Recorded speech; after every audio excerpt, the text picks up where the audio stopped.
ចាប់ផ្ដើមពីម៉ោង 4 ភ្លឺដល់ម៉ោង 9 ព្រឹកថ្ងៃទី 15 ខែធ្នូនេះយោធាថៃបានចាប់ផ្ដើមបាញ់ប្លង់កាំភ្លើងធំគ្រប់ធនចូលក្នុងភូមិសាស្ត្រអូស្មាច់ប្រាសាទខ្នាប្រាសាទតាក្របីប្រាសាទតាមាន់ធំថ្មដូនក្រុងសំរោងតំបន់អានសេះនិងប្រាសាទព្រះវិហារថែមទាំងបានប្រើប្រាស់គ្រាប់បែកចង្កោមនិងដ្រូនទម្លាក់គ្រាប់បែកយ៉ាងខ្លាំងនៅភូមិសាស្ត្រប្រាសាទតាមាន់ប្រាសាទតាក្របីនិងប្រាសាទខ្នាព្រមទាំងចល័តដុតក្រោះនៅភូមិសាស្ត្រជាប់អង្គុញទៀតផងខណៈស្ថានភាពនៅភូមិសាស្ត្រផ្សេងទៀតមានសភាពស្ងប់ស្ងាត់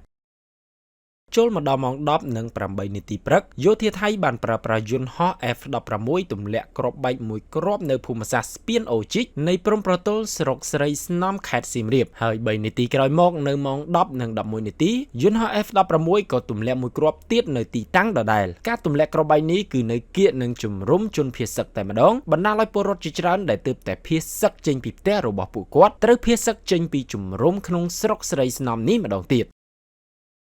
គួរបញ្ជាក់ផងដែរថាការទម្លាក់គ្រាប់បែកពីខាងយោធាសៀមលើកនេះគឺចូលជ្រៅមែនទែនប្រមាណ70គីឡូម៉ែត្រចូលមកក្នុងដែនអធិបតេយ្យភាពរបស់កម្ពុជាហើយកន្លែងដែលគ្រាប់នេះធ្លាក់គឺមានចម្ងាយតែ90គីឡូម៉ែត្រពីប្រាសាទអង្គរវត្តរបស់ខ្មែរយើងប៉ុណ្ណោះក្រោយពីយើងឃើញទង្វើដែលយោធាថៃធ្លាប់ធ្វើដាក់ប្រាសាទព្រះវិហារប្រាសាទតាក្របីនិងប្រាសាទតាមាន់ធំជាដើមក្តីព្រួយបារម្ភគឺកាន់តែកើនឡើងខ្លាំងទៅដល់ប្រាសាទអង្គរវត្តទោះបីជាខ្ញុំផ្ទាល់គិតថាយោធាថៃនឹងមិនអាចទម្លាក់គ្រាប់បែកនៅប្រាសាទនេះនោះទេប៉ុន្តែការដែលយន្តហោះទម្លាក់គ្រាប់បែកអាចហោះចូលជ្រៅយ៉ាងនេះស្ទើរតែជិតដល់ប្រាសាទអង្គរវត្តទៅហើយគឺបង្ហាញពីចន្លោះដែលយោធាយើងមានហើយខ្ញុំក៏ជឿជាក់ថាថ្នាក់លើក៏មិនអោបដៃឈរមើលដែរចាប់ពីម៉ោង 10 ព្រឹកនេះទៅដល់ម៉ោង 2 រសៀលយោធាថៃបន្តបាញ់ប្លង់ប្រើប្រាស់ដ្រូនហោះមកស៊ើបការនិងប្រើប្រាស់យន្តហោះ F-16 មកទម្លាក់គ្រាប់បែកឥតឈប់ឈរតាមសមរភូមិនានាថែមទាំងមានការបាញ់ផ្សែងពុលយ៉ាងច្រើននៅតាមបណ្ដោយព្រំដែនទៀតផងហើយបើគិតនៅត្រឹមម៉ោង 2 រសៀលថ្ងៃទី 15 ខែធ្នូនេះការវាយប្រហាររបស់យោធាថៃដោយមិនរើសគោលដៅបានធ្វើឲ្យជនស៊ីវិលកម្ពុជាស្លាប់អស់ចំនួនរហូតទៅដល់15នាក់និងរបួស73នាក់ខណៈចំនួនជនភៀសសឹកសរុបគឺមានចំនួន 49293 នាក់ចូលដល់ម៉ោង 3 រសៀលកម្លាំងថ្មើរជើងរបស់យោធាថៃអមដោយរថក្រោះបានព្យាយាមរុលចូលខាងមុខភូមិសាស្ត្រភូមិជោគជ័យឃុំអូ3ជាន់ស្រុកអូជ្រៅខេត្តបន្ទាយមានជ័យខណៈកងកម្លាំងកម្ពុជាបន្តឈរជើងការពារដោយអង្គអាចក្លាហាន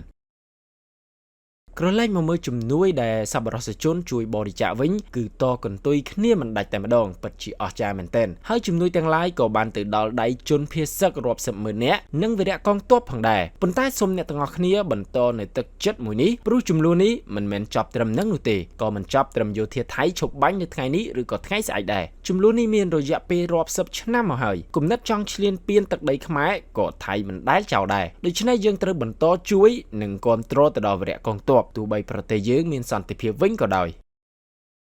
ចូលមកដល់ម៉ោង 4 រសៀលអ្នកនាំពាក្យក្រសួងការបរទេសចិនបានផុសសារមួយនៅលើបណ្ដាញសង្គមរបស់ខ្លួនថាប្រទេសចិនសង្ឃឹមថាកម្ពុជានិងថៃនឹងអនុវត្តការអត់ធ្មត់ជាអតិបរមាហើយចាត់វិធានការទាំងអស់ដែលនាំទៅដល់ការបញ្ឈប់ការប្រយុទ្ធគ្នានិងកាត់បន្ថយភាពតានតឹងឲ្យឆាប់តាមដែលអាចធ្វើទៅបានចិននឹងបន្តដោយមើលលើឆន្ទៈរបស់ភាគីទាំងពីរក្នុងការធ្វើការឲ្យអស់ពីសមត្ថភាពដើម្បីជំរុញការចរចាដើម្បីសន្តិភាពនិងដើរតួនាទីស្ថាបនាតាមរបៀបរបស់យើងដើម្បីនាំមកនូវបទច្បាញ់និងការស្ដារសន្តិភាពរវាងប្រទេសទាំងពីរ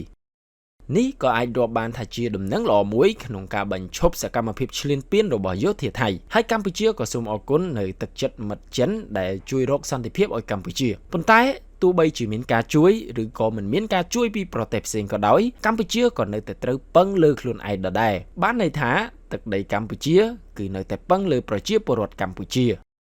ខណៈពេលនេះនៅសមរភូមិមុខទ័ពថៃមានលើសយើងរាប់ម៉ឺននាក់ប៉ុន្តែនៅតែមិនអាចឈ្នះព្រោះនៅសមរភូមិក្រោយខ្មែរមានទ័ព17លាននាក់ទៀតដែលប៉ុន្មានថ្ងៃនេះបានរួមជាចំណែកយ៉ាងធំក្នុងការការពារបូរណភាពទឹកដី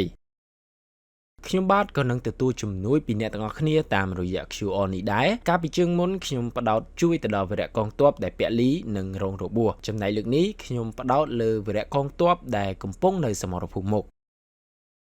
ចាប់ផ្ដើមពីម៉ោង 5 ល្ងាចសមរភូមិអានសេះនិងភ្នំខ្មោចបានស្ងប់ស្ងាត់បន្តដោយសមរភូមិថ្មដាតាក្របីនិងថ្មដូនហើយចូលដល់ម៉ោង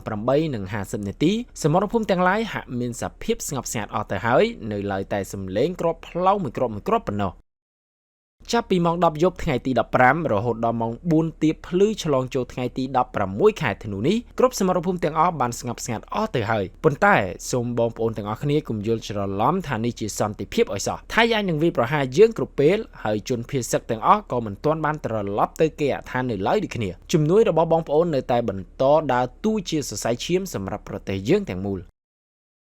នេះគឺជា QR ដែលអ្នកទាំងអស់គ្នាអាចបរិច្ចាគបានដោយខ្ញុំនឹងធ្វើការទិញស្បៀងព្រមទាំងគ្រឿងឧបភោគបរិភោគជូនទៅដល់វីរៈកងទ័ពយើងនៅជួរសមរភូមិមុខខ្ញុំបាទក៏មានប្អូនប្រុសម្នាក់ដែលគាត់គឺជាទាហានចល័តនៅសមរភូមិមុខផងដែរខ្ញុំបានប្រាប់គាត់ថាខ្ញុំចង់ប្រមូលថវិកាជួយទៅកាន់គាត់ប៉ុន្តែគាត់បាននិយាយប្រាប់ខ្ញុំថាឲ្យជួយទៅកាន់អ្នកជួរមុខវិញទៅដូច្នេះខ្ញុំសង្ឃឹមថាអ្នកទាំងអស់គ្នានឹងធ្វើការបរិច្ចាគទាំងអស់គ្នាចូលមកកាន់ QR មួយនេះខ្ញុំបាទក៏នឹងទិញនៅស្បៀងក៏ដូចជាគ្រឿងឧបភោគបរិភោគជូនទៅដល់វីរៈកងទ័ពយើងនៅសមរភូមិមុខ